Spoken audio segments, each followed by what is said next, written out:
जय श्रीराम मंडळी. फक्त 5 मिनिटाच्या आत तयार होणारं विकत मिळते त्यापेक्षाही चविष्ट 1 लिटर दह्यापासून श्रीखंड आणि आम्रखंड कसं करायचं ते आज आपण या व्हिडिओमध्ये पाहणार आहोत. परफेक्ट चक्का कसा करायचा, चक्का करताना कोणत्या चुका टाळाव्या हे देखील मी या व्हिडिओमध्ये तुम्हाला सांगणार आहे.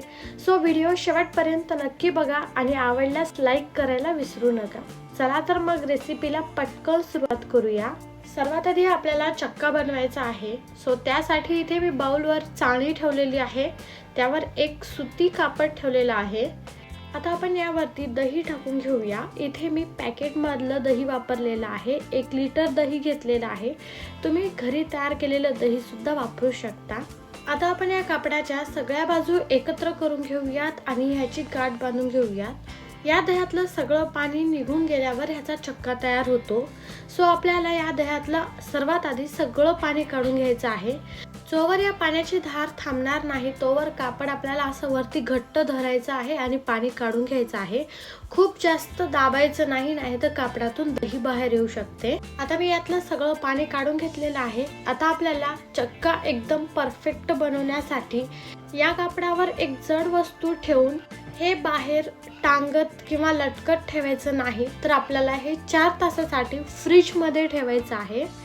फ्रीजमध्ये ठेवल्यामुळे चक्का आपला एकदम छान परफेक्ट घट्ट होतो आणि आंबट सुद्धा होणार नाही. दह्यातलं हे पाणी तुम्ही फेकून न देता यामध्ये थोडंसं दही आणि बेसन पीठ टाकून कढी बनवू शकता किंवा डाळ शिजवताना सुद्धा वापरू शकता. इथे 4 तास झालेले आहेत. मी हा चक्का फ्रीजमधून बाहेर काढून घेतलेला आहे. आता आपण हा कापड काढून बघूया आणि इथे बघू शकता आपला घरच्या घरी हा चक्का काय मस्त तयार झालेला आहे. आता मी हे बाउलमध्ये काढून घेते. इथे तुम्ही या चक्क्याची कन्सिस्टन्सी बघू शकता. एकदम दाटसर, एकदम घट्ट असं तयार झालेलं आहे आणि हे बिलकुल आंबट झालेलं नाही. आता आपल्याला हे विस्करच्या साहाय्याने फेटून घ्यायचं आहे. एकदम स्मूथ क्रीमी टेक्स्चर या चक्क्याचं तयार करायचं आहे. उन्हाळ्याचे दिवस आहेत. तुम्ही जर हा चक्का तयार करण्यासाठी दह्याचं कापड बाहेर ठेवलात तर हे दही पातळ होतं आणि याचं पाणी सारखं निघतच राहतं. त्यामुळे कधीही उन्हाळ्यामध्ये चक्का बनवण्यासाठी दह्याचं कापड घट्ट बांधून त्यावरती जड वस्तू ठेवून ते फ्रीजमध्येच ठेवायचं आहे. इथे बघू शकता आपण हे छान फेटून घेतलेलं आहे. ह्याचं टेक्स्चर एकदम क्रीमी आणि स्मूथ झालेलं आहे.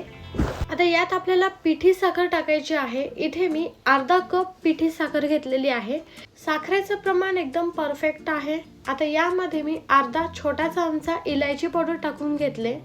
आता हे आपण छान मिक्स करून घेऊया आणि इथे मी या चक्क्यामध्ये पिठी साखर छान मिक्स करून घेतलेली आहे. इथे आपलं श्रीखंड तयार झालेलं आहे आणि आपण या श्रीखंडापासून आम्रखंड तयार करणार आहोत. सो हे श्रीखंड आपण 2 वेगवेगळ्या बाउलमध्ये टाकणार आहोत. इथे मी 1 कप श्रीखंड या बाउलमध्ये टाकून घेतलेला आहे आणि यावरती आपण थोडेसे ड्रायफ्रुट्स टाकून हे छान गार्निश करून घेऊया. इथे मी केशरचं दूध आधीच तयार करून घेतलेलं होतं, ते मी यावरती काही थेंब टाकून घेते म्हणजे हे दिसायला खूप छान दिसते. आणि इथे बघू शकता आपलं हे प्लेन श्रीखंड तयार झालेलं आहे. दिसते ना एकदम भारी, अतिशय टेस्टी झालेलं आहे. विकत मिळते त्यापेक्षाही भारी तयार होते. नक्की ट्राय करून बघा तुम्ही आणि कमेंटमध्ये मला सांगायला विसरू नका. आता आपण त्याच श्रीखंडापासून आम्रखंड कसं तयार करायचं ते पाहणार आहोत. 5 मिनिटाच्या आत हे आम्रखंड तयार होते. सो आम्रखंड बनवण्यासाठी इथे मी 1 आंबा घेतलेला आहे. मस्त केशरी रंगाचा आंबा आहे हा. आता आपल्याला ह्या आंब्याचा गर काढून घ्यायचा आहे. सो इथे मी आंबा कट करून घेतलेला आहे आणि ह्याचा गर काढून या मिक्सरच्या भांड्यामध्ये टाकून घेते. आपल्याला या आंब्याची प्युरी करून घ्यायची आहे. इथे मी या आंब्याची प्युरी करून घेतलेली आहे आणि ते मी या श्रीखंडामध्ये टाकून घेते.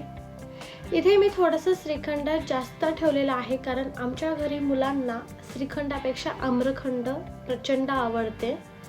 आता या आम्रखंडाला रंग छान यावा म्हणून केशरचं दूध यामध्ये मी टाकून घेते. तर आपण हे छान मिक्स करून घेऊया. तुमच्याकडे जर केशर अवेलेबल नसेल तर तुम्ही यामध्ये खाण्याचा रंग सुद्धा चिमूटभर टाकू शकता. इथे मी हे छान मिक्स करून घेतलेलं आहे आणि इथे आपलं हे आम्रखंड तयार झालेलं आहे. तुम्ही ह्याचं टेक्स्चर बघू शकता. ह्याचं पण टेक्स्चर एकदम मस्त क्रीमी स्मूथ असं तयार झालेलं आहे. आता आपण हे आम्रखंड या बाउलमध्ये ओतून घेतलेलं आहे. आता यावर पण आपण छान ड्रायफ्रुट्सने गार्निश करून घेऊया.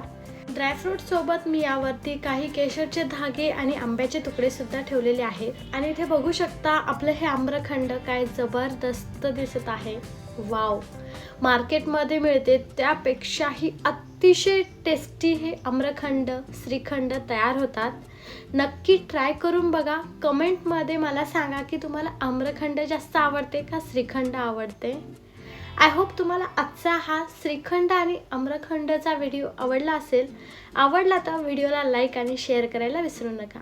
पुन्हा भेटूया अशाच मस्त रेसिपीजसोबत. तोवर मस्त खा, मस्त रहा. Bye bye, take care. जय श्रीराम.